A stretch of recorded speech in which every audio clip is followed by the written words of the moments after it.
Cristo disse, como foi nos dias de Noé, também será a vinda do Filho do Homem. Agora, a história de Noé popularizou-se novamente, na ficção e em quadrinhos. Na verdade, a programação de TV do jornal Los Angeles Times esta semana falava a respeito dos animais da Arca de Noé. O quadro da civilização nos dias de Noé está descrito no livro de Gênesis, em seu 6º capítulo. Diz que o povo era cheio de maldade, imaginações perversas, corrupção, violência.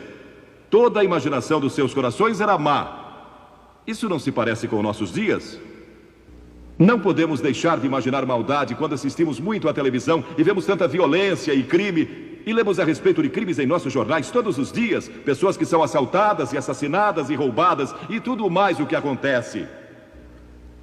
Isto nos preocupa, pois entra em nossas mentes e nos enche de temor. Era um mundo em que o casamento fora deturpado e a perversão sexual prevalecia. Era um mundo em que a violência prevalecia. Recentemente, na Conferência Internacional de Mulheres, patrocinada pelas Nações Unidas em Nairobi, a questão da violência contra as mulheres foi frequentemente discutida. E violência contra crianças, pessoas que maltratam seus filhos. Os crimes e a violência estão continuamente aumentando. Este é um mundo de religião em decadência. Não falo só do cristianismo, porque quase todos neste mundo são religiosos. Todo mundo. Mas é um tipo decadente de religião. Não é a verdadeira fé em Deus. Mas também é, e era então, um mundo ameaçado pelo julgamento de Deus. Deus disse, vou julgar esta geração. Agora Deus disse, vou julgar o mundo, vou fazer com que chova por 40 dias e 40 noites, e vou destruir o homem que criei, por causa de sua maldade. E vou começar com a raça humana outra vez. Mas então Deus viu um homem, em meio a toda aquela sujeira e maldade, violência e perversão, viu um homem que servia a Deus. Seu nome era Noé. Noé ousara andar com Deus. Ele tinha fé em Deus. E verdadeira fé mostra como você vive. Ele vivia uma vida disciplinada. E era um homem de integridade moral. Ele adorava a Deus. E ousou servi-lo. Ele era um não conformista. Zombavam dele em seu lugar de trabalho. E zombavam dele nas reuniões sociais às quais comparecia. Seus vizinhos e amigos não conseguiam entender. Eles diziam que ele era estranho, porque falava a respeito de Deus e orava e cria em Deus. Cria que Deus controlava o mundo.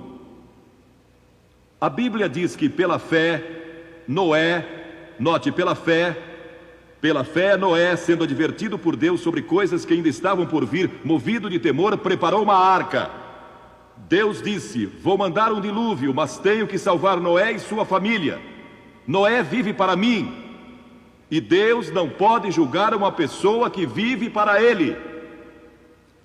Uma pessoa que chegou a Cristo e à cruz, que recebeu o perdão dos pecados e que vive para Jesus Cristo, não pode ser julgada. Já nenhuma condenação há para os que estão em Cristo Jesus. Você nunca comparecerá diante do trono do juízo. Se crê em Cristo, Ele é seu lugar de refúgio. E Noé não podia ser julgado. Então Deus disse, preciso achar um meio de salvar Noé e sua família.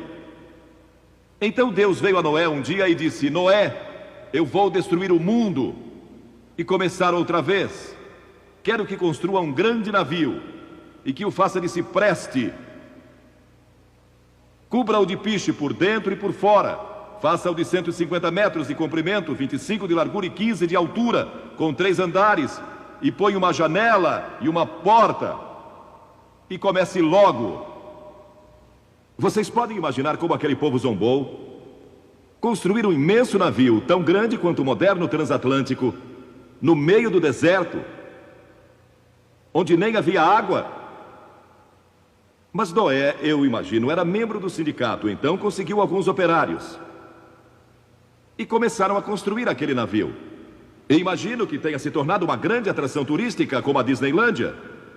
Pessoas vinham de todo lugar para ver aquele homem maluco, construindo um navio no meio do deserto. E sua única base era a palavra de Deus, nada mais. Agora, hoje em dia, você e eu temos a palavra de Deus que prediz o futuro juízo de Deus sobre o mundo. Mas também temos todas as evidências científicas do que pode acontecer. E provavelmente vai acontecer, de acordo com muitos dos nossos cientistas e líderes políticos. E se houve uma época em que o coração dos homens tremeu de temor devido à incerteza do futuro, sem que ninguém soubesse o que fazer, é hoje. E se não encontrarem uma resposta, adeus. Isso se Deus não intervir. E é exatamente o que vai acontecer. Deus vai intervir. Cristo vai regressar. E esta é a gloriosa esperança que todos temos no coração.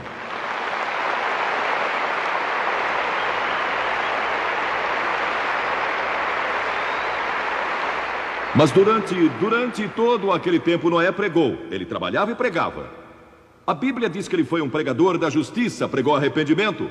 Ele clamava ao povo que se arrependesse e se voltasse para Deus, porque o dilúvio era iminente. Eles nunca ouviram falar de um dilúvio, nunca tiveram um antes. E os meteorologistas o desmentiam constantemente. Não há qualquer sinal de chuva, nenhum sinal de um dilúvio. Ele é um tolo, não sabe do que está falando, isso não é científico. E zombaram dele. E os carpinteiros que o ajudaram a construir aquele navio também não acreditavam nele. Trabalhavam pelo seu salário. Até mesmo a família de Noé achava difícil acreditar. Mas Noé não vacilou.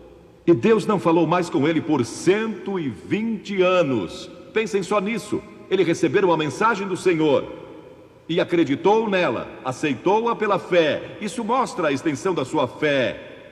E 120 anos depois, ele ainda estava construindo aquele navio e finalmente o terminou.